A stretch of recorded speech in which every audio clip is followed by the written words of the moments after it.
The idea behind this show, to begin with, is the whole notion of in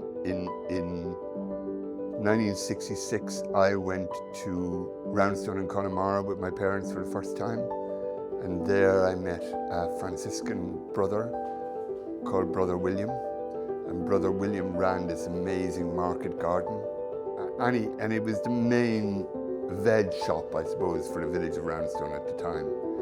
He taught me a lot about growing, about milking cows, and also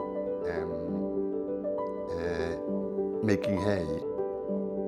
That was the trigger point for this exhibition, and the title is called Harmony, Diversity, Nature's Circular Dance, is the title of the show.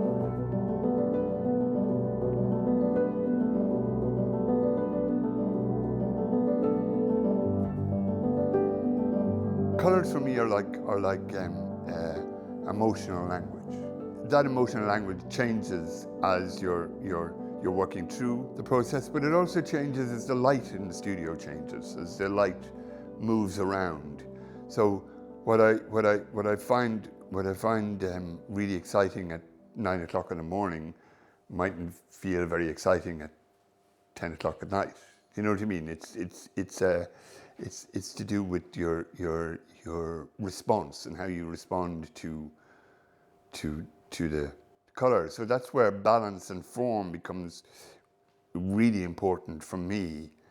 It is then, once I've got the balance and form, as in the studies, I might end up with these shapes in a canvas painting, but these shapes will change colour because the colour won't be fitting the emotion of the time of painting, I suppose. I also like that. I like that sense that like a poem, colour enhances the narrative of the painting, and it is through that narrative that I'm trying to find my directions into what it is I'm talking about.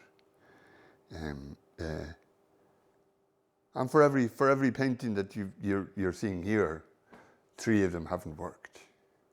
So it's always about that relationship between shape, form, and then the colour. But for this time round, maybe blues, pinks, greens became the colour of memory. And this show is the memory of growing up in Connemara, coming of age in Connemara, learning to do things that a city boy normally wouldn't learn to do, like milk a cow.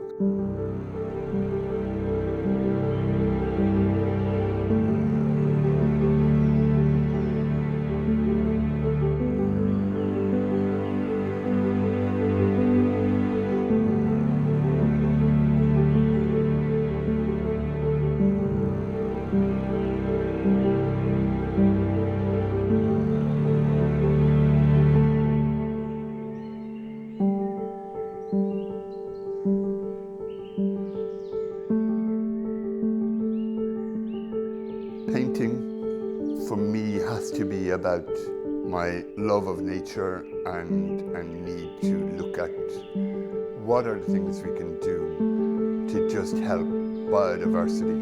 And one of the things that I feel quite strongly now about is making haystacks. So you will see especially in this big painting here, there is the shape of the haystack. And I have other paintings that are the shape of the haystack is in them, and then out of that comes these kind of wing-like shapes. And it was through the process of making and doing that I came up with this, I suppose, representation of the butterfly.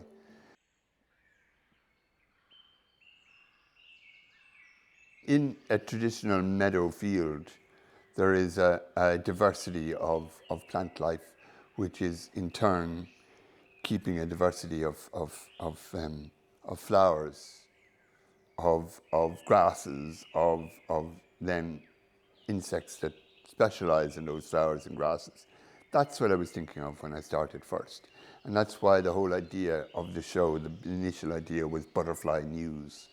because I felt that a landscape that is rich in butterflies is giving us a good news story at a time when we're not receiving good news stories from the natural world, you know, with climate change, with loss of biodiversity, with loss of habitat, etc.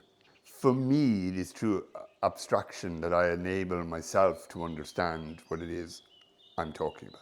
And that I can't put that into words, really.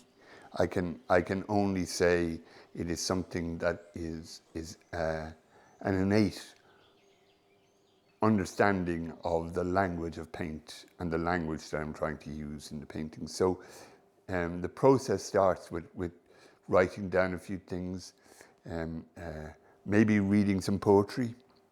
And this is what I do. I will sit reading and I would write down the ideas that are coming to me through the process of reading. For the first time this year, since we arrived, I never heard a cuckoo. Drift wherever the wind blows, cuckoo's call moves south, is what I was thinking about, that idea that the cuckoo is there somewhere, but for some reason it is not around us or within this environment anymore. And a lot of that has to do with farming methods and loss of habitat. I want the titles to have a magic that will enable the viewer to see something that I haven't seen. I spend as long over the titles as I do on the painting sometimes. Some of these ideas have been in, you know, I have notebooks with ideas in them for titles, with little drawings beside them of what I'm thinking of. And they will slowly but surely move forward as time goes on.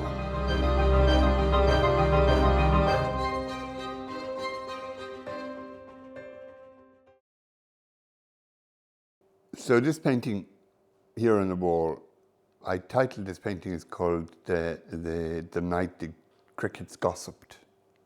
So I had a friend, Inge, who came over from Holland, and she was staying in the house with us. And one evening, Ruben came in when we were in the kitchen and said, the Aurora Borealis is supposed to be visible from here tonight.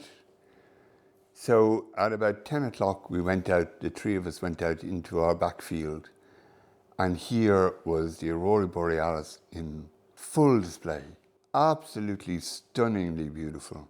I was just amazed by its, I suppose its gentleness, and yet its vividness of colour. We sat down in the middle of the field and we were watching it, and the next thing, this complete and utter crescendo of crickets started making amazing sounds.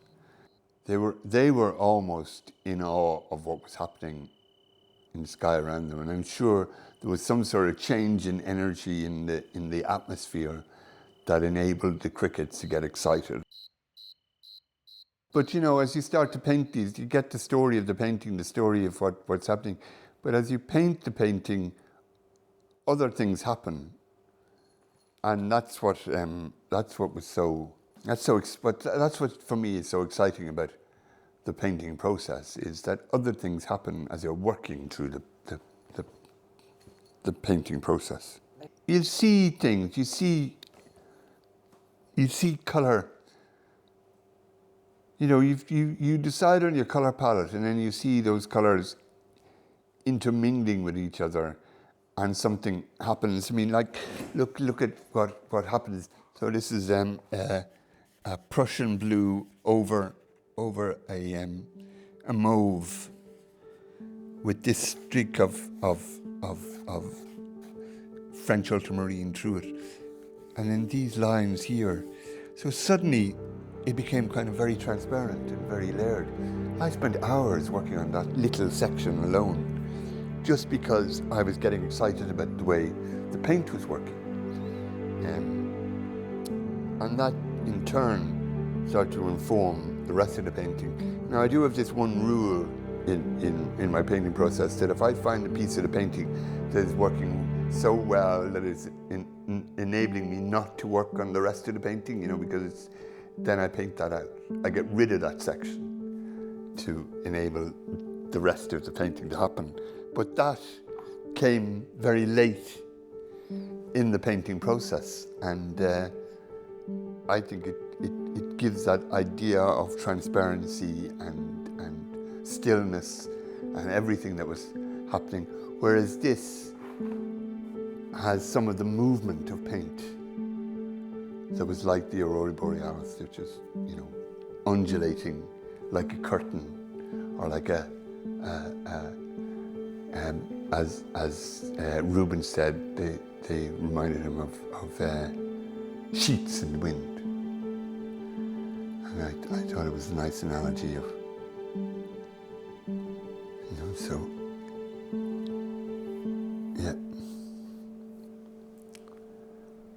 Okay.